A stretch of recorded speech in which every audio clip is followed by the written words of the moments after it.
السلام علیکم ورحمۃ اللہ وبرکاتہ۔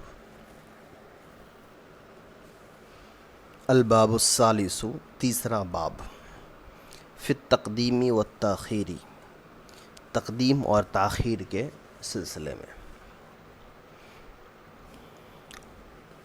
من المعلومی، اور یہ بات معلوم ہے، انہ لا یمکن ان نطق باجزاء الکلام دفعۃ واحدہ، کہ ممکن نہیں ہے بات کرنا کلام کے تمام اجزاء کے ساتھ، کلام کے تمام حصوں کے ساتھ ایک ہی دفعہ میں، بل لا بد من تقدیم بعض الاجزاء و تاخیر البعض، بلکہ ضروری ہوتا ہے بعض کلام کے اجزاء کو بعض کلام کے اوپر مؤخر کرنا یا مقدم کرنا۔ وَلَيْسَ شَيْءٌ مِّنْهَا فِي نَفْسِهِ أَوْلَى بِالتَّقْدِيمِ مِنَ الْآخَرِ، اور ان کلام میں سے کوئی ایسی چیز نہیں ہوتی ہے اپنے آپ میں کہ جس کو ترجیح دی جائے تقدیم اور تاخیر کے سلسلے میں ایک دوسرے کے اوپر۔ ابھی میں صرف لفظی ترجمہ کر رہا ہوں، پھر سمجھاتا ہوں مطلب کیا ہے۔ لاشتراکی جمیع الفاظ، تمام الفاظ کے مشترک ہونے کی وجہ سے۔ ومن حیث ہی الفاظ فی درجۃ الاعتباری، تو یہ الفاظ جو ہیں یہ اعتبار کے درجے میں ہوتے ہیں، چناؤ کے درجے میں۔ فلا بد من تقدیم ھذا علی ذاک من داع یوجبہ، تو ضروری ہے ایک لفظ کو دوسرے پر مقدم یا مؤخر کرنا صرف کسی ایسے سبب سے، داعٍ کسی ایسے سبب سے یا ضرورت سے، یوجبہ جو تقدیم یا تاخیر کو واجب قرار دیتا ہو۔ یہ لفظی ترجمہ ہے۔ اس میں یہ بتا رہے ہیں مصنف رحمۃ اللہ علیہ کہ آدمی جب بات کرتا ہے تو بات کرنے میں وہ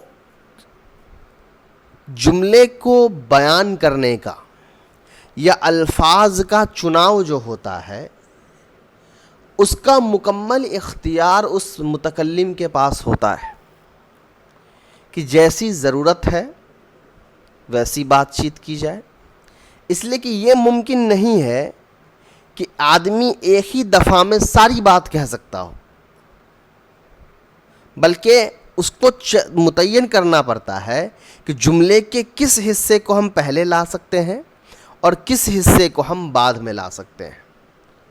اس کی وجہ یہ بیان کر رہے ہیں کہ آدمی کے لیے یہ ممکن نہیں ہے کہ پورے جملے کو وہ ایک ہی بار میں بیان کر دے، جملے کے سارے الفاظ کو، حصے کو وہ ایک ہی بار میں بیان کر دے، ایک ہی وقت میں مبتدا بھی بیان کر دے، خبر بھی بیان کر دے۔ یہ ممکن نہیں ہے، یا تو وہ پہلے مبتدا بیان کرے گا یا پہلے خبر بیان کرے گا۔ ایسا نہیں ہو سکتا کہ ایک ہی کال کے اندر مبتدا خبر وہ دونوں بیان کر سکتا ہو، یہ ممکن ہی نہیں ہے بولنا۔ تو جب آدمی کو یہ چناؤ دیا گیا کہ وہ پہلے یا تو مبتدا بیان کرے گا یا پہلے خبر بیان کرے گا، تو اس کا مبتدا بیان کرنا یا خبر بیان کرنا یہ اس کی مرضی کے بنا نہیں ہوگا۔ ایسا نہیں ہوگا کہ مبتدا کے بارے میں یہ رائے رہے گا کہ نہیں مبتدا کو تو ہمیشہ شروع میں ہی بیان کرنا ہے، یا خبر کے بارے میں یہ رائے رہے پہلے سے فکس ہے کہ خبر کو تو ہمیشہ آخر میں ہی بیان کرنا ہے۔ نہیں، بلکہ اگر ضرورت ایسی ہے، کوئی ایسا سبب پایا جا رہا ہے جس سے ہم کو سمجھ میں آ رہا ہے کہ نہیں یہاں پر مبتدا کو پہلے نہ بیان کر کے خبر کو بیان کرنا ہے، تو بالکل خبر کو بیان کیا جائے گا۔ تو پتہ یہ چل رہا ہے کہ اس پیراگراف میں مصنف صاحب نے یہ فرمایا کہ انسان کو یہ متعین کرنا پڑتا ہے کہ کس لفظ کلمے کے، کلام کے کس کلمے کو یا کس لفظ کو ہم مقدم کریں اور کس لفظ کو ہم مؤخر کریں۔ اور یہ کہہ رہے ہیں آگے کہ مقدم اور مؤخر کرنا جو ہے یہ کوئی رول کے حساب سے نہیں ہے، بلکہ کوئی وجہ یا سبب ہوتا ہے جو سبب یا وجہ ہم کو بتاتا ہے کہ یہاں پر کلام کے کس کلمے کو، کس الفاظ کو ہم پہلے بولے۔ تو کہہ رہے فَمِنَ الدَّوَاعِی، وہ وجوہات جس کی وجہ سے تقدیم کیا جاتا ہے یا تاخیر کیا جاتا ہے وہ کیا ہے، اس کو دیکھا جائے۔ پہلا ہے التشویق الی المتأخر، شوق دلانا متأخر کی طرف، یعنی کہ جس جملے کو یا جس کلام کے حصے کو ہم بعد میں لا رہے ہیں اس کی طرف ہم کو شوق دلانا ہے۔ تو ہم نے کیا کیا کہ اس کو بعد میں لایا اور شوق دلانے کے لیے اس کلمے کو پہلے لے آیا۔ مطلب کیا ہے اس کو ذرا سمجھیے، یہ تو لفظی ترجمہ ہو گیا۔ اچھا پہلے دیکھ لیجیے، التشویق الی المتأخر، متأخر کی طرف شوق دلانے کی وجہ سے، اذا کان المتقدم مشعرا بغرابۃ، کہ جب متقدم جملہ جو ہے وہ غیر شعوری ہے اپنے اجنبی پن کی وجہ سے، یعنی وہ مشہور ہے اپنے اجنبی پن کی وجہ سے۔ کیا مطلب ہے اس کا ذرا دیکھیے۔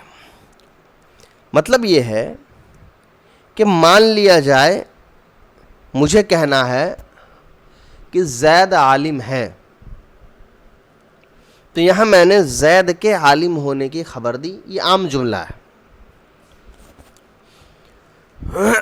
لیکن اب میں اس جملے کو تھوڑا سا بدل رہا ہوں، میں عمر کو کہہ رہا ہوں تم کو پتا ہے جو عالم جو ہے نا وہ زید ہے۔ تو اب میں نے کیا کیا، عالم کو پہلے لے آیا، زید کو بعد میں لایا۔ تو میں نے ایک لفظ جو بعد میں آنا چاہیے تھا اس کو پہلے لایا، صرف یہ بتانے کے لیے کہ بعد میں جو میں زید کا لفظ استعمال کر رہا ہوں، جس کو میں مؤخر کر رہا ہوں، اس کی طرف تمہارا شوق زیادہ جائے۔ میں پہلے کہتا عمر کو کہ زید عالم ہے تو اس کو زیادہ فرق نہیں پڑتا، ہاں ٹھیک ہے زید عالم ہے، لیکن اب میں نے کہا کہ تم کو پتا ہے جو عالم ہے وہ زید ہے۔ تو اب جیسے ہی میں نے کہا کہ جو عالم ہے تو عمر کو لگا کہ بھائی کون عالم ہے، اس کے ذہن نے ایک سوال پوچھا، تب بعد میں نے کہا وہ زید ہے۔ تو یہاں کیا ہوا، جو مؤخر لفظ ہے اس کے جاننے کی طرف ہم نے شوق دلایا عمر کو کہ تم جانو کہ زید کیا ہے۔ یہ میں نے ایک اپنی مثال سے سمجھا دیا، کتاب میں بھی ایک مثال ہے اس کو دیکھ لیے جائے۔ والذی حارت البریۃ فیہ حیوان مستحدث من جماد، کہ وہ جس نے مختلف کر دیا یا پریشان کر دیا تمام مخلوق کو، وہ ایک ایسا حیوان ہے جو بنایا گیا ہے جماد سے، جماد یعنی بے جان چیز سے۔ تو پہلا جملہ اس شعر کا، وہ جس نے تمام مخلوق کو، تمام کو، انسانوں کو پریشان کر رکھا ہے، یعنی الجھن میں ڈال دیا ہے۔ تو اب اپنے آپ سننے والے کے ذہن میں چلا گیا بھائی وہ کیا چیز ہے، تو آگے کہا جا رہا ہے حیوان مستحدث، وہ حیوان، وہ جاندار جو بنایا گیا ہے من جمادن، جماد سے یعنی بے جان چیز سے۔ تو جملہ اصل میں الٹا ہے، جملہ اصل میں ہے حیوان مستحدث من جماد الذی حارت البریۃ، اس طرح سے تھا، لیکن شوق دلانے کے لیے ہم نے جملے کی ترتیب بدل دی ہے۔ دوسری صورت کیا ہو سکتی ہے، تعجیل المسرۃ والمساءۃ نحو العفو عنک صدر به الامر او القصاص حکم به القاضی، او القصاص حکم به القاضی۔ تو حکم به القاضی ہی پڑھیے، قاضی یوں نہیں پڑھ سکتے ہیں، جس لفظ کے آخر میں یا ساکین ہوتا ہے حالت رفع میں وہ سکون کے ساتھ ہوتا ہے۔ تو کہہ رہے ہیں دوسری صورت کیا ہے، تعجیل المسرۃ، خوشی کی وجہ سے جلدی بیان کرنا، او المساءۃ، یا پھر تکلیف کی وجہ سے اس کو جلدی بیان کرنا، یعنی خوشی، خوشخبری دیتے وقت اور دکھ والے خبر دیتے وقت بھی کسی چیز کو مقدم کر دینا، کسی چیز کو مؤخر کر دینا۔ مثال کے طور پہ العفو ان کا صدر بہ الامر، کہ معافی ہے تمہارے سلسلے میں، حکم صادر کیا گیا ہے۔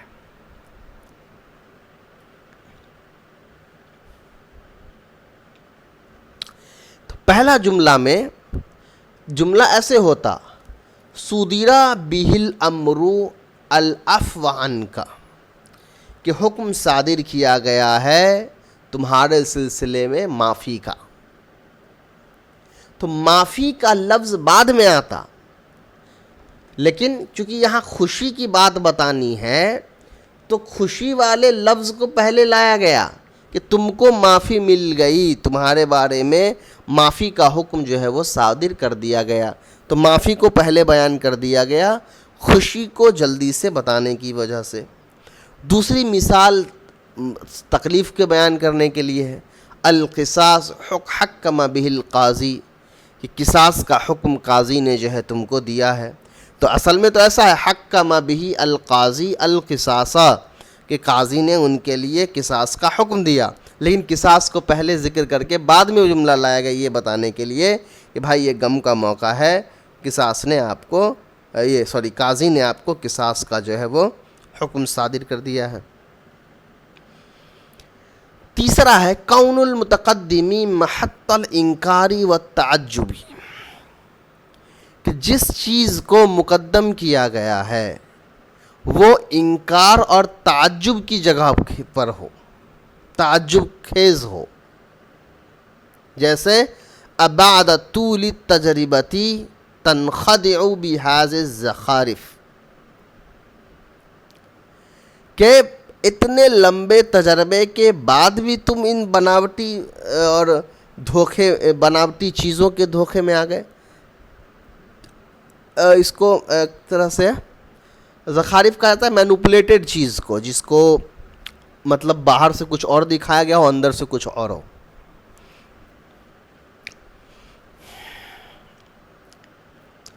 تو یہاں کیا ہوا، جملہ تھا اصل میں تنخدع، انخدع ينخدع سے تنخدع بهذه الزخارف بعد طول التجربتی، یہ تھا جملہ۔ تو بعد طول التجربتی کو پہلے لایا گیا صرف یہ بتانے کے لیے کہ یہ بڑا حیرت تعجب خیز بات ہے، یہ ممکن ہی نہیں ہے، ایسا کیسے ہو سکتا ہے کہ تم اتنے لمبے زمانے کے تجربے کے بعد دھوکہ کھا جاؤ۔ تو یہ بھی ایک طریقہ ہے جہاں پر جملے کی ترتیب کو بدل کر کے مقدم والی چیز کو مؤخر اور مؤخر والی چیز کو مقدم کیا جاتا ہے۔ اس کے بعد ہے وَسُلُوكِ السَّبِيلِ التَّرَقِّي أي الْإِتْيَانُ بِالْعَامِّ أَوَّلًا ثُمَّ الْخَاصُ بَعْدَهُ، یا ترقی کے راستے کو بنانے کے لیے یا چلنے کے لیے، یعنی ترقی کا راستہ سے مراد کیا ہے، ای الاتیان بالعام اولا ثم الخاص، کہ پہلے عام لفظ کو لایا جائے اور اس کے بعد خاص لفظ کو ذکر کیا جائے۔ لِأَنَّ الْعَامَّ إِذَا ذُكِرَ بَعْدَ الْخَاصِ، اس لیے کہ جب عام لفظ ذکر کیا جائے گا خاص کے بعد، لا یکون لہ فائدۃ، تو پھر اس بات کا کوئی فائدہ نہیں ہوگا۔ نحو جیسے ھذا الکلام صحیح فصیح بلیغ، یہ کلام صحیح ہے، فصیح ہے، بلیغ ہے۔ فَإِذَا قُلْتَ فَصَحِيحٌ، جب تم نے کہہ دیا فصیح پڑھ رہا ہوں میں، فَإِذَا قُلْتَ فَصِيحٌ، جب تم نے کہا کہ یہ کلام فصیح ہے، بلیغ اور بلیغ ہے، لا تحتاج الی ذکر صحیح، تو تم کو صحیح کے ذکر کرنے کی ضرورت نہیں تھی، اس لیے کہ جو کلام صحیح اور فصیح ہوگا، جو کلام فصیح اور بلیغ ہوگا وہ صحیح تو ہمیشہ ہوگا۔ تو جب تم نے یہ فصیح اور بلیغ بول ہی دیا تو صحیح بولنے کی ضرورت نہیں تھی۔ وَإِذَا قُلْتَ بَلِيغٌ، اور جب تم نے کہہ دیا بلیغن لا تحتاجو الی ذکر صحیح، اس وقت بھی تم کو صحیح کے ذکر کرنے کی ضرورت نہیں تھی، ولا فصیح، اور نہ فصیح کے ذکر کرنے کی ضرورت تھی، اس لیے کہ جو کلام بلیغ ہوگا وہ فصیح بھی ہوگا، صحیح بھی ہوگا۔ تو اس مثال میں مصنف صاحب نے یہ سمجھایا کہ اگر انسان کسی خاص لفظ کو پہلے بول دے اور عام لفظ کو اس کے بعد بولے تو کوئی فائدہ نہیں ہوگا، اس لیے کہ جب خاص لفظ پہلے ہی ذکر ہو گیا تو عام کی طرف اب توجہ ڈالنے کا کوئی فائدہ نہیں ہے۔ تو کلام ایسا ہونا چاہیے، ترقی کا مطلب یہ ہوا کہ پہلے آپ عام لفظ بولیے تاکہ انسان کا ذہن دوڑے کہ اس عام سے مراد کیا ہے، اور اس کے بعد آپ بولے خاص لفظ کو۔ اور اس کے بعد ایک مثال دی کہ دیکھو یہاں غلطی کیا ہوا، اگر کسی آدمی نے یہ کہہ دیا کہ ھذا کلام صحیح فصیح بلیغ، تو یہاں ھذا الکلام تک تو یہ جملہ ٹھیک تھا، صحیح پہلے آ گیا اور اس کے بعد فصیح اور بلیغ آیا، تو کہہ رہے کہ پہلے آپ نے صحیح یہ عام لفظ استعمال کر دیا، پھر آپ نے فصیح اور بلیغ یہ خاص لفظ استعمال کر دیا۔ حالانکہ اب یہاں پر فصیح اور بلیغ بولنے کی ضرورت نہیں تھی اگر آپ نے صحیح بولا، یا اگر آپ نے صرف فصیح کہہ دیا ہوتا تب بھی بات چل جاتی، یا بلیغ بولا ہوتا تب بھی بات چل جاتی، لیکن جب آپ نے پہلے ہی صحیح کہہ دیا تو اس کے بعد کوئی لفظ بولنے کی مطلب ہی نہیں بنتا، اس لیے کہ جو کلام صحیح ہوگا وہ فصیح اور بلیغ تو ہوگا ہی ہوگا۔ تو جب آپ نے پہلے ہی کہہ دیا یہ کلام صحیح ہے تو سننے والے کو سمجھ میں آ گیا کہ وہ اس کا مطلب یہ کلام فصیح اور بلیغ بھی ہے۔ آپ کو بولنا ایسے چاہیے تھا کہ یہ کلام جو ہے یہ فصیح ہے یا بلیغ ہے۔ چلیے، جب بھی ان دونوں میں سے کوئی ایک لفظ ہم استعمال کرتے فصیح یا بلیغ تو ان دونوں کا معاملہ اپنے آپ پورا ہو جاتا۔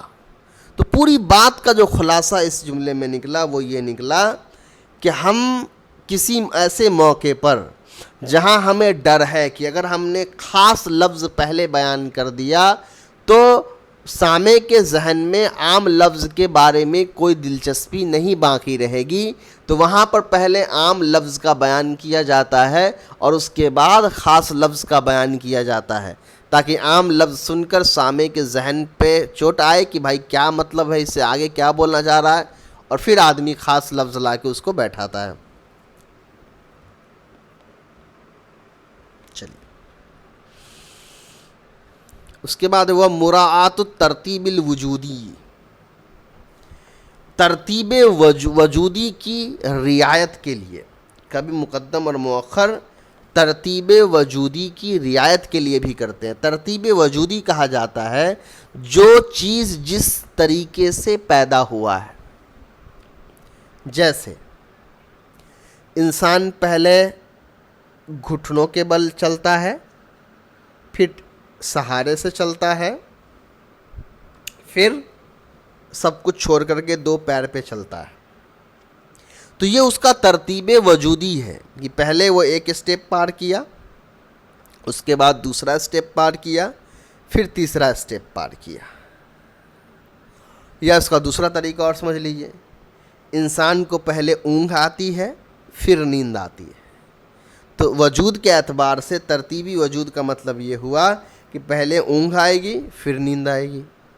تو کلام کے اندر مقدم اور مؤخر کرنے کا ایک صورت یہ بھی ہے کہ آپ نے کلام میں کوئی ایسا لفظ استعمال کیا کہ جس میں اگر آپ جملے کے عام ترتیب کے اعتبار سے بیان کریں گے تو وہاں پر ترتیب وجودی ٹوٹ جائے گا، تو وہاں پر بھی آپ مقدم مؤخر کر کے ترتیب وجودی کا رعایت کر سکتے ہیں، جیسے لا تأخذہ سنۃ ولا نوم، کہ ان کو نہیں پکڑتی ہیں اونگ یا پھر نیند۔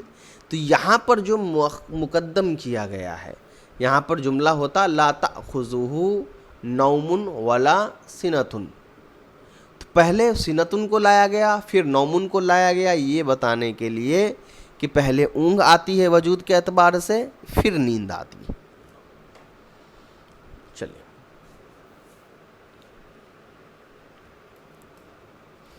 یہاں سے دیکھیے، والنص علی عموم السلب، اور نص سلب کے عموم پر، او سلب العمومی، یا عموم کے سلب پر، فالاول یکون بتقدیم عادات العمومی علی عادات النفی، تو پہلا ہوتا ہے عموم کے عادات کو، یعنی عموم کے حروف کو مقدم کرنا نفی کے حروف پر۔ مثال کے طور پہ کل ذالک لم یکن، ہر چیز نہیں ہوا، حقیقی مطلب اس کا ہے ای لم یکا ھذا ولا ذاکا، کہ نہ یہ ہوا نہ وہ ہوا۔ والثانی، اور دوسرا ہے یکون بتقدیم عادات النفی علی عادات العمومی، دوسرا ہوتا ہے عادات نفی یا نفی کے حروف کو عادات عموم یعنی عام جو حروف ہیں اس کے اوپر مقدم کر دینا۔ جیسے لم یکن کلو ذالکا، کہ نہیں ہوا یہ تمام چیز، ای لم یقع المجموع، یعنی کچھ بھی نہیں ہوا۔ فیحتمل ثبوت البعض، تو احتمال کیا جاتا ہے بعض کے ثبوت کا، ویحتمل نفی کل فرد، اور احتمال کیا جاتا ہے تمام فرد کے نفی کا۔ چلیے یہ لفظی ترجمہ تھا، ممکن ہے کچھ سمجھ میں نہ آیا ہو، تشریح سمجھیے، آسان سے سمجھ میں آ جائے گا۔ پہلے سمجھ لیجیے سلب مطلب ہوتا کیا ہے۔ سلب کا مطلب ہوتا ہے کھینچنا، مراد ہوتا ہے نفی، یعنی کسی مثبت بات میں سے منفی میں کنورٹ کر دینا، یعنی اس بات کے ثبوت کو کھینچ دینا، ٹھیک ہے۔ تو بہت آسان انداز میں سلب یاد رکھنا ہو تو یاد رکھیے، منفی کو سلب کہتے ہیں، اور عموم کہتے ہیں عام۔ عام کا مطلب کیا ہے؟ اصول فقہ کے اندر آپ نے لفظ عام اور لفظ خاص کی تعریف پڑھی ہوگی کہ لفظ عام کیا ہوتا ہے اور لفظ خاص کیا ہوتا ہے۔ لفظ عام کا مطلب ہوتا ہے ایسا لفظ جس میں تمام چیزیں سب کچھ شامل ہو، اور لفظ خاص کا مطلب ہوتا ہے ایسا لفظ جس میں سب چیز شامل نہ ہو۔ جیسے میں نے کہا حیوان، تو حیوان بولنے سے دنیا کے تمام حیوان اس میں شامل ہو گئے، انسان بھی، اس کے بعد جانور بھی، گھوڑا بھی، بیل بکری سب، تو یہ عام لفظ ہوا۔ اور پھر میں نے کہا حیوان ناطقن، بولنے والا حیوان، تو اس کے اندر صرف انسان شامل ہوگا کیونکہ یہ لفظ خاص ہو گیا۔ تو لفظ عام اور لفظ خاص، تو لفظ عام جو ہوتا ہے اس کو عموم کہا جاتا ہے۔ تو عربی میں کچھ ایسے حرف ہیں، کچھ ایسے اسم ہیں، صرف حرف نہیں اسم ہے اصل میں، جو عمومیت کے معنی اپنے اندر رکھتا ہے۔ جیسے کلن، کلن معنی ہر ایک، کلن مطلب ہر ایک، تو جیسے ہی آپ بولیے گا کلن، اس کا مطلب یہ عام ہے، ہر ایک کو شامل کرتا ہے۔ جیسے میں نے کہا کلو حیوان، تو تمام حیوان، چاہے وہ انسان ہو چاہے وہ جانور ہو۔ تو سلب بھی سمجھ میں آ گیا آپ کو، اور عموم بھی آپ کو سمجھ میں آ گیا ہو۔ یہاں کہہ رہے ہیں دو صورت ہوتی ہے، کبھی یہ ہوتا ہے کہ آپ نفی کے ذریعے سے عام کو ختم کرتے ہیں، یعنی آپ کا مقصد نفی ہوتا ہے، عمومیت پیدا کرنا نہیں ہوتا ہے، ٹھیک ہے۔ اور دوسری صورت یہ ہے کہ آپ کا مقصد عمومیت پیدا کرنا ہوتا ہے، نفی مراد نہیں ہوتا ہے، ٹھیک ہے۔ تو پہلا جو ہے عمومی سلبی، سلب کو عام کرنا، اس کا مطلب یہی ہے کہ یہاں پر منفی جو ہے اس کو عام کیا جا رہا ہے، نہ کہ عام لفظ کو، یعنی منفی کو ترجیح دی جا رہی ہے، مقدم کیا جا رہا ہے، نہ کہ عام لفظ کو۔ اور دوسرا ہے سلب العمومی، کہ عموم کو کھینچا جا رہا ہے، اس کا مطلب وہاں پر عام کو ترجیح دی جا رہی ہے، نفی کو ترجیح دی جا رہی ہے اور عام کو ختم کیا جا رہا ہے۔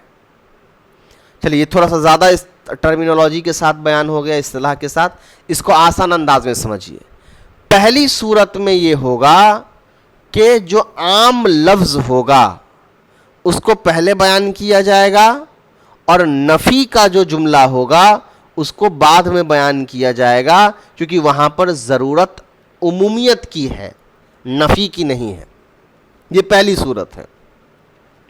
دوسری صورت یہ ہے کہ وہاں پر نفی کو پہلے ذکر کیا جائے گا اور عام لفظ کو بعد میں ذکر کیا جائے گا، اس لیے کہ وہاں پر نفی کی ضرورت ہے، عمومیت کی ضرورت نہیں ہے۔ سمجھ میں آ گئے؟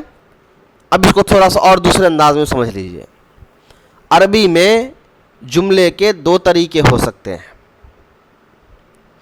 ایک وہ طریقہ جہاں آپ عام چیز کی نفی کرنا چاہ رہے ہیں اور آپ ترجیح دے رہے ہیں منفی جملے کو، نہ کہ عمومیت کو، تو وہاں پر آپ منفی والے جو حرف ہیں وہ پہلے لائیے گا۔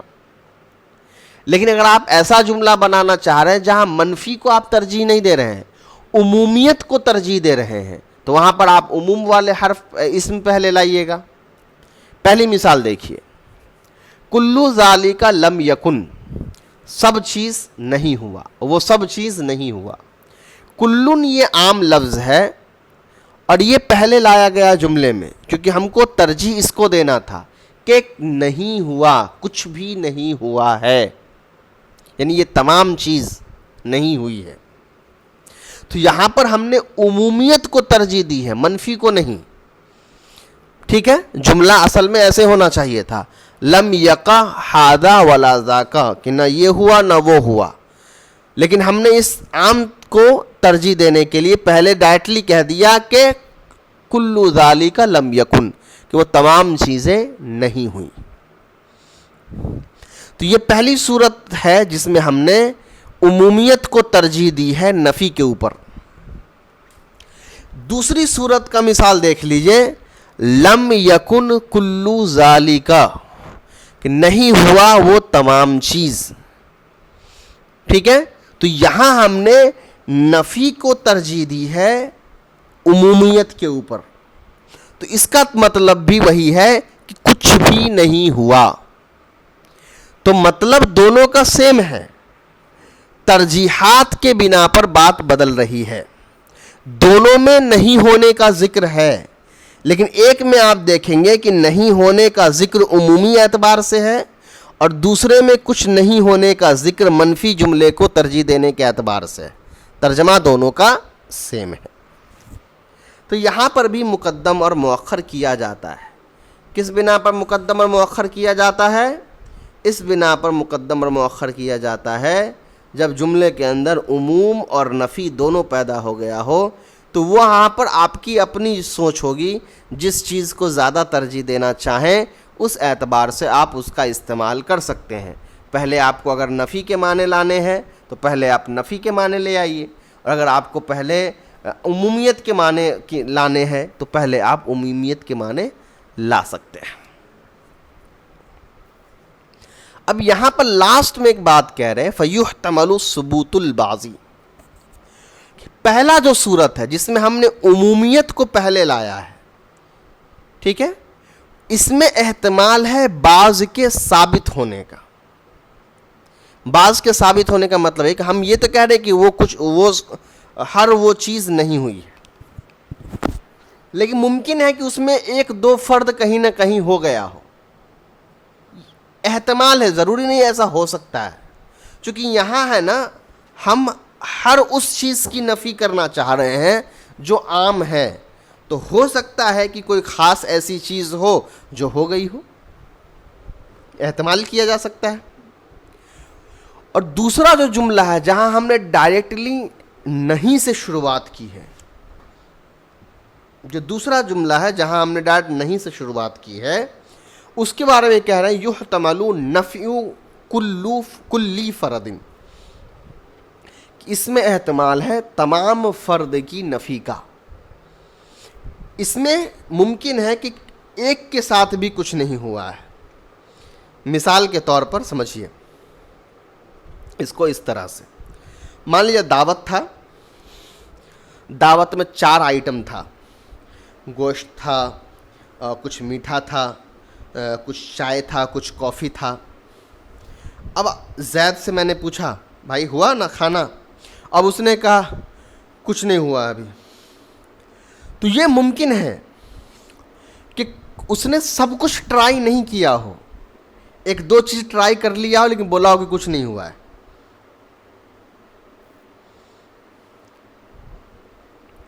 یا پھر میں اس کو تھوڑا اور الگ طرح سے میں اس کو بتاؤں کہ بھائی گوشت ہے، شربت ہے، اور میٹھا ہے، اور چائے کافی ہے، ہوا؟ اب وہ کہہ رہے وہ سب چیز تو نہیں ہوا۔ تو اس کا ممکن ہے کہ یہ جو نام میں نے گنایا ہے یہ تمام چیز اس نے نہیں کھائی ہے، لیکن جو چیز میں نے نہیں گنائی ہے وہ اس نے کھایا ہو۔ تو اسی کا مطلب ہوتا ہے کہ یحتمل ثبوت البعضی، کہ بعض کے ہونے کا ثبوت ہوتا ہے، کہ ہو سکتا ہے کہ میں نے جو آپشن اس کو دیا ہے اس میں سے اس نے کچھ ٹیسٹ نہیں کیا، کیونکہ میں نے اس کو 4 آپشن دیا تو اس نے کل کہہ کے چاروں کو منع کر دیا کہ نہیں یہ چاروں نہیں ہوا۔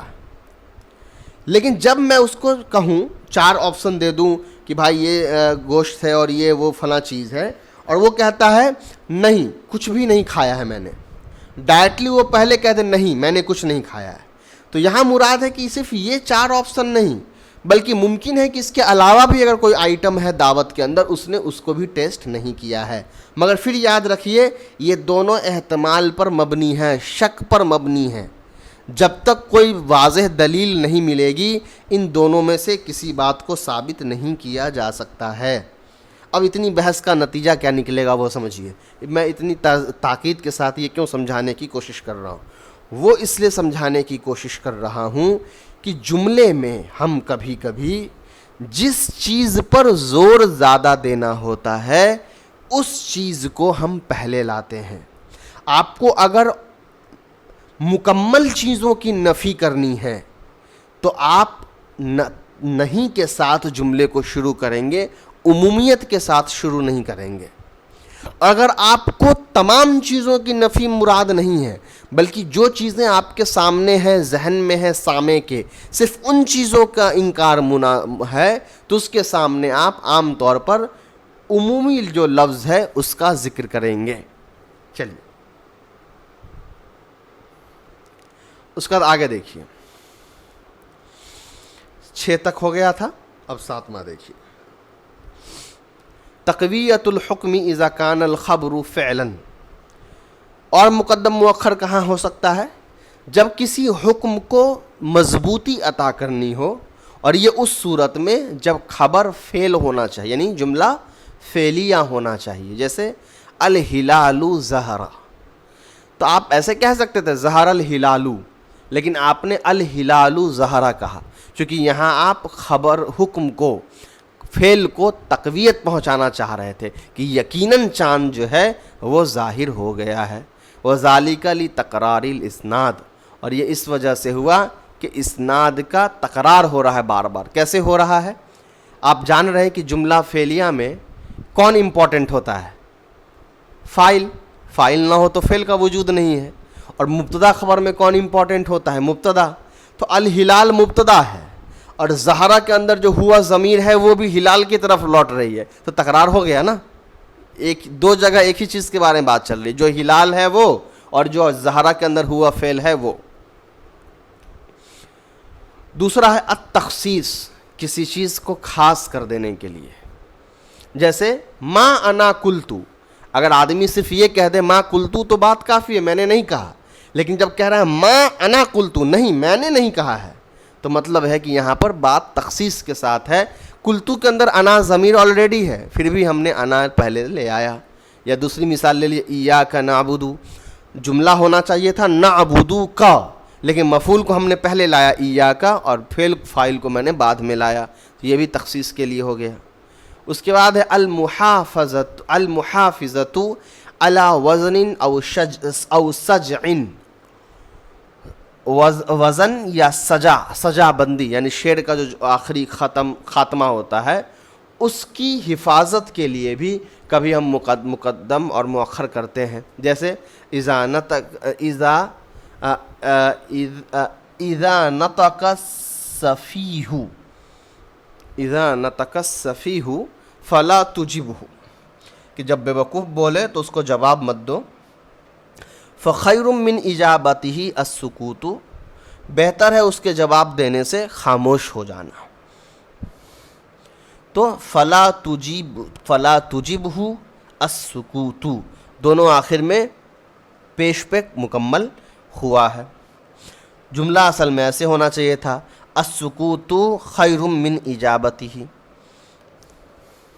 چلیے، یا فالسکوت خیر من اجابتہ، جملہ ایسے ہونا چاہیے تھا. آگے دیکھیے، والثانی خذوہ فغلوہ ثم الجحیم صلوہ ثم فی سلسلۃ ذرعها 70 ذراعا فاسلکوہ.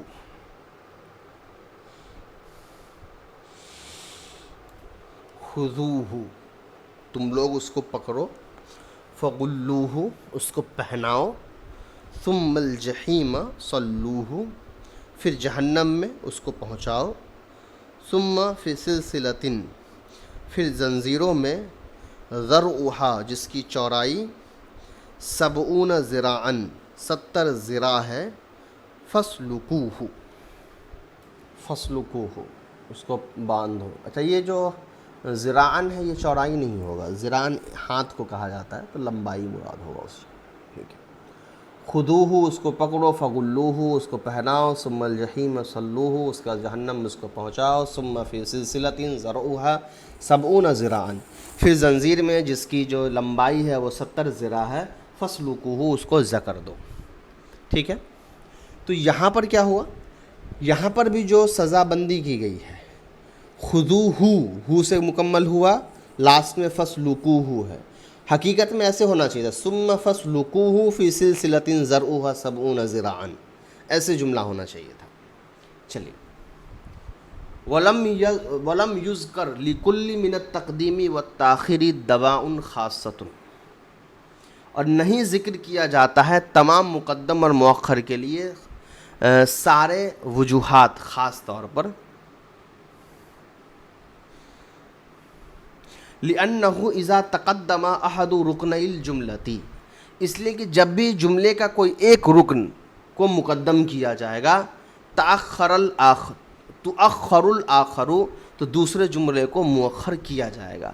فہما متلازمان، اس لیے کہ وہ دونوں لازم اور ملزوم ہیں. مطلب کیا سمجھیے، یہاں کہہ رہے ہیں کہ ہم نے مقدم مؤخر میں سے ساری چیزوں کا ذکر نہیں کیا، یعنی ایسا نہیں کیا کہ ہم نے جیسے اوپر کے بیان میں ہم نے ذکر کا الگ بحث کی، پھر حذف کا الگ بحث کیا، تو ہم نے یہاں مقدم کا الگ بحث اور مؤخر کا الگ بحث نہیں کیا. اس لیے کہ جب بھی آپ کسی ایک کو مقدم کریں گے دوسرا آٹومیٹک مؤخر ہو جائے گا. تو یہ دونوں اصل میں لازم اور ملزوم کی صورت میں، لازم ملزوم کا مطلب یہ ہوتا ہے ایک جیسے ہی آپ کریں گے دوسرا آٹومیٹک ہو جائے گا، ایک کو جیسے ہی مقدم کریں گے دوسرا اپنے آپ مؤخر ہو جائے گا. چلیے، تو جو مقدم کی صورت ہوگی وہی مؤخر کی صورت ہو جائے گی. اگلے کلاس میں انشاءاللہ الباب الرابع پڑھیں گے. السلام علیکم ورحمۃ اللہ وبرکاتہ. اچھا، میری صحت تھوڑی سی ٹھیک نہیں ہے، اس لیے ہو سکتا ہے کہ میرے ویڈیو میں آپ کو اس طرح کی طرز یا محنت نہ نظر آ رہی جو پہلے کی ویڈیوز میں ہے. انشاءاللہ جلد کوشش رہے گی کہ اس کو اور اچھے سے بہتر بنایا جا سکے. السلام علیکم ورحمۃ اللہ.